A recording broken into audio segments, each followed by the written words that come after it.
Objective Geology, multiple choice questions with answers. This is the question paper of Telangana SET lectureship exam, so 2022. And I hope this is useful for various other competitive exams like GATE, GSI, Civil Service exams, ONGC and other exams. Welcome to part 1.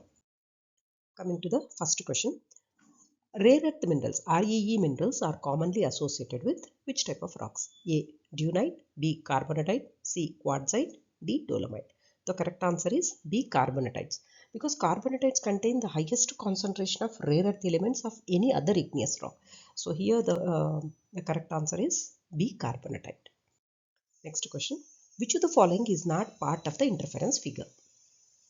So A. Melatope, B. Isochromes, C. Isogyre, D. Isotones. So generally isotones are not part of the interference figures because all these are like melatope, isochromes, isogyres. They are all parts of the interference figure. Then which is not part means here the D is the correct answer. Isotones. Isotones means the atoms which contain the same number of neutrons. So here out of this D is correct. So next question. Which of the following is the best geophysical method for identifying a stratiform chromite deposit? A. Magnetic survey, B. Gravity survey, C. Self-potential survey, D. None of the above. So generally chromite deposits can be determined with the help of the gravity because they have the highest specific gravity. So that's why they can be identified with or they can be useful. The geophysical method is the gravity survey. So B is the correct answer. Next question. Exfoliation is a typical form of what type of weathering?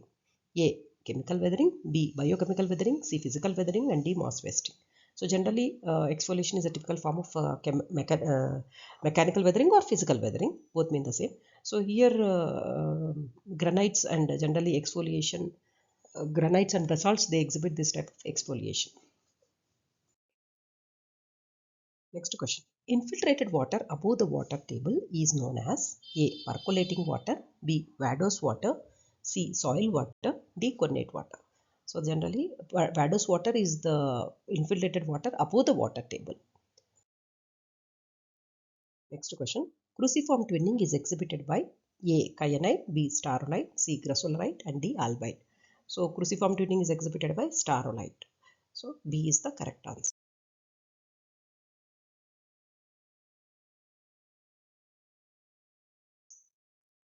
Next question.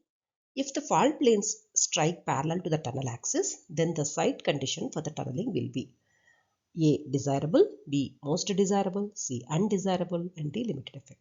If the fault planes strike parallel to the tunnel axis, then the condition for the tunneling is not desirable. That's why C. Undesirable is the correct answer. Next question. A sedimentary rock consisting of entirely of less than 1 by 16 millimeters grain size particles is called as A. Pellite, B. Samite, C. Lutite, D. None of the above. So the correct answer is Lutite, because in the case of pellite, the grain size particle is very small, 0.004, and whereas in the case of samite, it's very coarse grain rock, that is a gravel size particle. So here the lutite means it's a sedimentary rock consisting entirely of less than 1 by 16 millimeters grain size. So C is the correct answer. Next question. Rank of the coal is determined by A. Reflectance, B. Moisture content, C. Volatile matter, D. All of the above. So all of the above is the correct answer. Rank of the coal is determined by all, like reflectance, moisture content, volatile matter, etc. So D is the correct answer. Next question. Aravallis lie against the Vindhyans along a tectonic plane axis, and the plane is A. Main boundary fault, B. Great boundary fault, C. Main central thrust and D. High angle reverse fault. So great boundary fault is the correct answer. So great boundary fault, it is a major tectonic lineament in the southeastern Rajasthan along the Bundi Savai Madhopur hills. So and this separates the Aravallis against Vindhyan. So B is the correct answer. Next question. Match column A with B and select the correct answer using the code given below. So there are two columns like column A and column B. In the column A, rhythmite, graded bedding, herringbone structure, cross bedding is given. In the column B, beach deposit, fluvial deposit, glacial deposit, and turbidite deposit are given. So we have to choose the correct answer from this. A 1D, 2A, 3C, 4B and B 1C, 2B, 3A, 4D, and C 1A, 2B, 3D, 4C, and in the case of D 1C, 2D, 3A, 4B. So out of this, D is the correct answer because rhythmite, it represents a glacial deposit, and graded bedding, this represents the turbidite deposit, and herringbone structure we can see in the beach deposits, and cross bedding we can see in the fluvial deposit. So that's why D is the correct answer. Next question. Which statement is not correct in the process of petroleum formation from kerogen? So A, the choices are A, catagenesis is the principal zone of oil formation, B, wet gas is formed during catagenesis by cracking, and C, liquid hydrocarbons are cracked and converted into gas during metagenesis, and D, diagenesis is the mature stage with the high hydrocarbon generation. So obviously D is the correct answer. Why? Because here in the part of the catagenesis means all the source rocks, they contain very enhanced portions of the hydrocarbon gases. So they are also known as wet gases. And in the case of metagenesis, or throughout the metagenesis, what happens is the source rock, the kerogens are strongly depleted in hydrogen and generates gases and consists of methane, that is known as a dry gas, and smoke, and also hydrogen sulfide or nitrogen.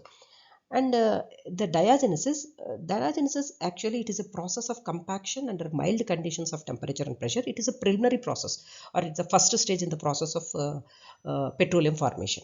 So here, basing on all this, the correct thing is the correct answer is D. That means which is not correct in the process of formation of petroleum is diagenesis is the mature stage with high hydrocarbon generation, which is not correct. Diagenesis is the preliminary stage with high hydrocarbon generation. Hence, D is the correct answer. Next question. Match list 1 with list 2 and select the correct answers using the code given below. There are two lists, list 1 and list 2. In the list 1, plagioclase feldspars are given like andesine, labradorite, oligoclase, and bitumenite.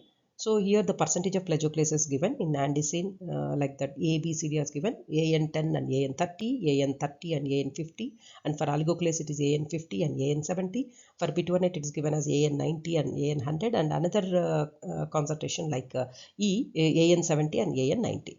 So out of this we have to select the correct answer like A, B, C, D are given. So from this choice, the D is the C is the correct answer because andesine, it represents AN30 and AN50, and labradorite, it represents AN50 and AN70, and oligoclase, it represents AN10 and AN30, and bitumenite, it represents AN70 and AN90. Next question. The hybrid rock cordurite, it consists of A, garnet, spessartite, rhodonite, feldspar, quartz and apatite. B, garnet, braunite, rhodochrosite, feldspar, biotite and quartz. C, magnetite, feldspar, quartz, hematite, feldspar and kaolinite. And D, none of these. So the hybrid rock cordurite, it consists of A. So like it consists of garnet, spessartite, it is a manganese garnet, and rhodonite is a manganese silicate, and feldspar, quartz and apatite. So A is the correct answer. Next question. Strike slip faults produces which kind of the following type of sedimentary basins? A, foreland basins, B, pull apart basins, C, deep sea trenches, D, alacogens. Actually, the correct answer is pull apart basins. What is this pull apart basins? These pull apart basins, they form an extensional to transtensional environments along the fault bends, or they are formed between the two adjacent left lateral faults or two light lateral faults. So hence, strike slip faults produces pull apart basins.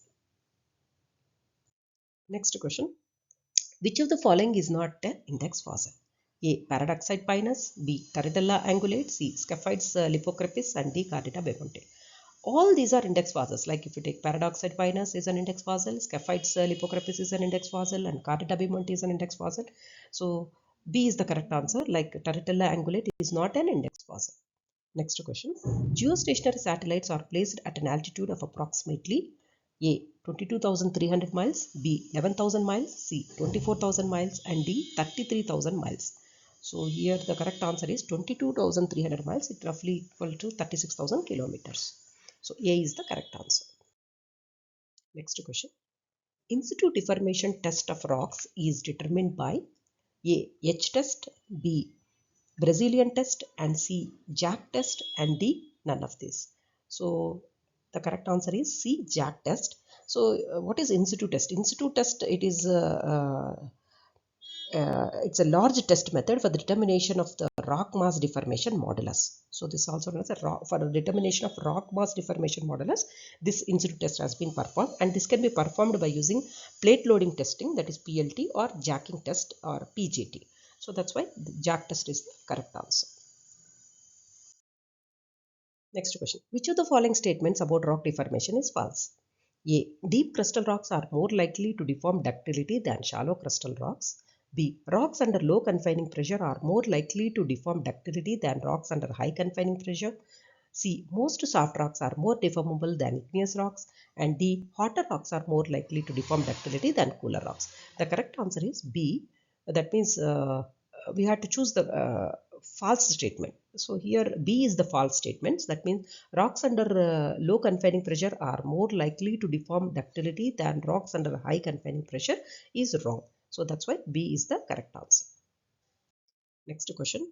The correct lithological order from the bottom to top in an ophiolite sequence is A. Layered peridotite, sheeted dike, gabbro, pillow basalts. B. Layered peridotite, gabbro, pillow basalt, sheeted dike. And C. Layered peridotite, gabbro, sheeted dike, pillow basalt. And D. Gabbro, layered peridotite, sheeted dike, and pillow basalt. So the correct answer is C. Layered peridotite. Next is gabbro, next is sheeted dike, and the next is the pillow basalt. This is the correct sequence from the bottom to the top in an ophiolite sequence. Hope you have enjoyed these questions, and we will see the other part of the questions in part 2 in the next video. Thank you.